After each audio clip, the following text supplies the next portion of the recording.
ذلك بما قدمت أيديكم وأن الله ليس بظلام للعبيد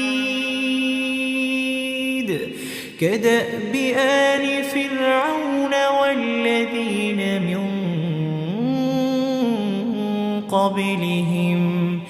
كفروا بآيات الله فأخذهم الله بذنوبهم إن الله قوي شديد العقاب ذلك بأن الله لم يك مغيرا نعمة أنعمها على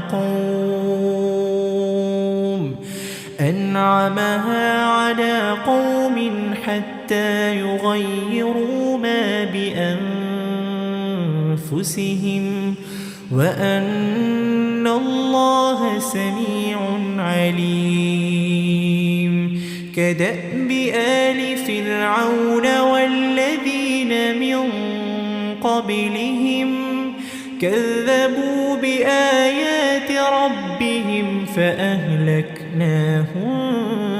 بذنوبهم وأغرقنا آل فرعون وكل كانوا ظالمين إن شر الدواب عند الله الذين كفروا فهم